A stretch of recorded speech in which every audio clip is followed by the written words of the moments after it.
Aujourd'hui, on file chez Christophe de la poissonnerie L'Écaillé de Comines. Il va nous expliquer comment préparer un saumon rose. Il m'a promis également de livrer quelques trucs de pro. Avant de quitter ma cox, je n'oublie pas de mettre mon disque.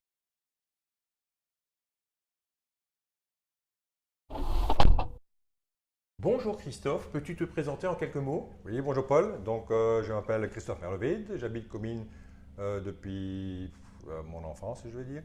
Donc, j'ai repris le commerce de mes parents il y a 25 ans et je gère ça avec mon épouse.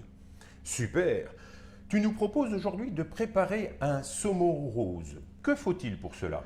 Tout d'abord, il faut une saumonnière, donc une casserole allongée qui a la forme du saumon, bien sûr, un courbouillon avec pas mal d'aromates et puis, bien sûr, le saumon. Super. Comment est-ce qu'on reconnaît un saumon? Comment le choisir? Tout d'abord, le saumon, il faut faire confiance à son poissonnier. Lui, il peut vous conseiller la fraîcheur du saumon. Donc, il faut déjà que les ouïes sont bien rouges, que la chair est bien brillante, que les yeux et les pupilles aussi sont bien nettes et brillantes. Et bien sûr, au toucher, quand on appuie sur le saumon, la peau doit être élastique, donc c'est-à-dire qu'elle revient au moment du toucher. Super. Et dans la préparation, il faut un bouquet garni. De quoi est composé ton bouquet garni? C'est plutôt un bouquet marmite à moi. Donc, le bouquet garni est composé bien sûr de feuilles de laurier, de branches, de queues de persil, pardon, et de thym. Mais par contre, le bouquet garni, il y a en plus oignons, poireaux, on peut ajouter aussi du vin blanc et d'autres légumes pour améliorer le goût du bouillon, bien sûr. Super, tout est prêt maintenant. Quel est le temps de cuisson d'un saumon? Tout ça aussi dépend du poids du saumon. Au plus grand, au plus lourd qui est le saumon, au plus long, il mettra à cuire. Mais moi, je conseille donc un saumon de 2 kg à peu près. Ça revient à peu près à 45 minutes de cuisson à température vraiment basse, ça ne peut pas bouillir. Super. Le saumon maintenant est cuit. On le sort chaud ou froid? Pour le travailler, il vaut mieux qu'il soit chaud. Une fois froid, ce sera plus compliqué. Tout va coller, c'est mieux qu'on le sort chaud. Nous voilà maintenant à une partie plus délicate, le nettoyage. Oui. Qu'est-ce qu'il faut comme ustensile pour nettoyer mon saumon? Il ne faut pas grand-chose, juste un petit couteau d'office. Super. Donc le saumon se retrouve sur une feuille de papier. Pourquoi? C'est plus facile comment dire, une fois qu'on l'aura découpé, pour le retourner. Ok. Tu peux nous montrer comment est-ce qu'on le prépare maintenant? Bien sûr, il faut d'abord détacher les filets, qu'on sache bien le soulever. Donc, et ça se passe en passant la lame au-dessus des nageoires, le long de la queue, au-dessus de la queue. Et puis une incision tout le long du dos du saumon, en passant au-dessus de la nageoire jusqu'à la tête. On continue à enlever on fait une incision en dessous de la nageoire aussi. Voilà. Et pareil de l'autre côté. Et sous la queue. Ça a l'air facile hein, quand on te voit faire. C'est accessible, tout le monde peut y arriver? Oui, avec un peu d'expérience, bien sûr. Il faut du premier coup. Je ne pense pas que tout le monde va savoir le faire, mais avec de l'expérience, je veux dire, après plusieurs fois, ça ira facilement.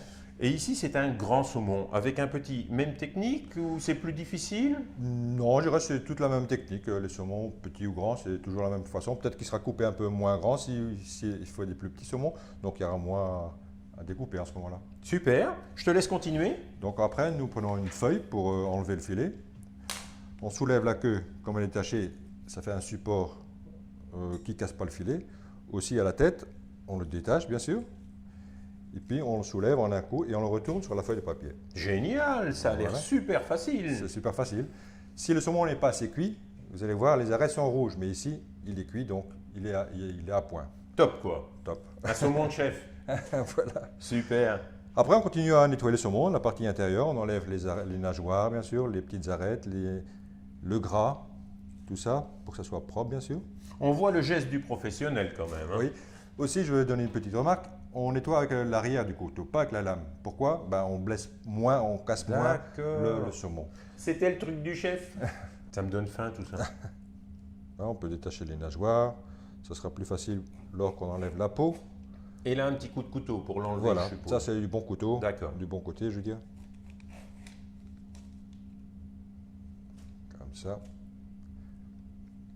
Alors, deuxième phase, on prend une feuille de papier identique à celle du dessous, de la longueur du saumon. On le place dessus, on place la main sous la queue du saumon et d'un geste rapide, on le retourne. D'accord. Comme ça, il n'est pas abîmé et on peut continuer. Alors aussi, pour enlever la peau, on commence par la queue, parce que c'est le plus fragile, donc on va vers la queue, vers la tête. D'accord. On détache avec l'arrière du couteau, bien sûr, comme chaque fois. Et on l'enlève facilement.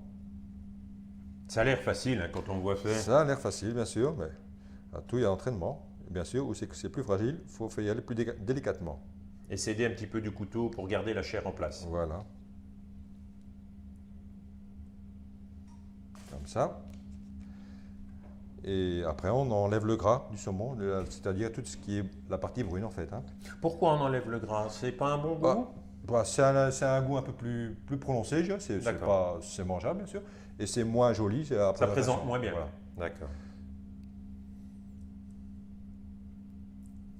À propos de présentation, des petites suggestions de comment on présente un saumon sur une assiette, sur un plat?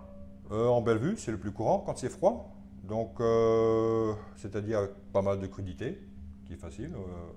Je crois que tu as d'ailleurs des photos sur ton site internet. Voilà, c'est ça. Si vous voulez, vous pouvez voir des photos sur le site. C'est des idées. Super, je suis sûr que les internautes s'y rendront.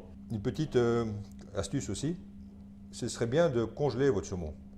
Je dirais pas longtemps. Après la cuisson donc? Avant la cuisson. Donc quand vous avez acheté du poisson, le saumon frais, vous le congelez au moins une paire de semaines. Que la chair soit moins fragile. Comme ça, le saumon sera plus facile à travailler. Ah d'accord. Encore une astuce du chef. Et ce saumon-là, en belle vue, c'est pour combien de personnes?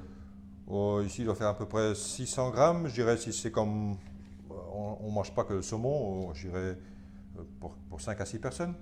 Ah oui, d'accord. Le filet ici, donc on compte à peu près 100 grammes de pois nets par personne, parce que vous l'accompagnez de tomates crevettes, de légumes, tout ça. Donc, mais s'il y a des grands mangeurs, on en mange plus. Ça dépend un petit peu de l'appétit et les personnes qu'on invite, tout ça.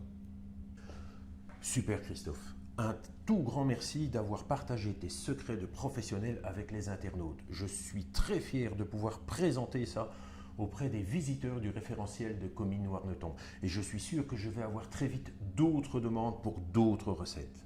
Il n'y a pas de quoi, Paul, c'est moi qui te remercie. Et à la prochaine vidéo. À bientôt sur le référentiel. Au revoir.